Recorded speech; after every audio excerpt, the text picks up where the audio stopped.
কবিতা, তুমি স্বপ্নচারিণী হয়ে খবর নিও না, এই নিশিচর আমায় ভেব না, সুখের মোহনা। আসসালামু আলাইকুম মাইনুল ভাই, কেমন আছেন আপনি? আসসালাম ভাই, ভালো আছি।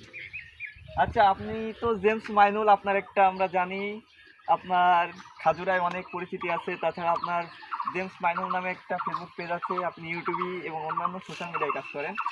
আপনি এই মাইনুল থেকে জেমস মাইনুল কিভাবে হলেন, যদি আপনার গল্পটা আমাদের বলে শোনান।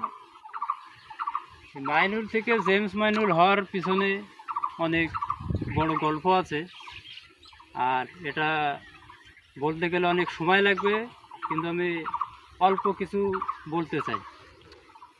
আমাদের খাজুরা কেবি মিউজিক ব্যান্ডে আমি যখন প্রথম দিন যাই এবং যাওয়ার পরে আমি জেমসের একটা গান শুনি,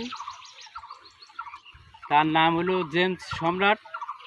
সে একটা জেমসের গান করলো, সেই গান শুনে আমার অনেক ভালো লাগলো। তারপরে থেকে আমি গুরু জেমসের ভক্ত হয়ে গেলাম, আর তারপরে আস্তে আস্তে জেমসের গান গাওয়ার চেষ্টা করলাম।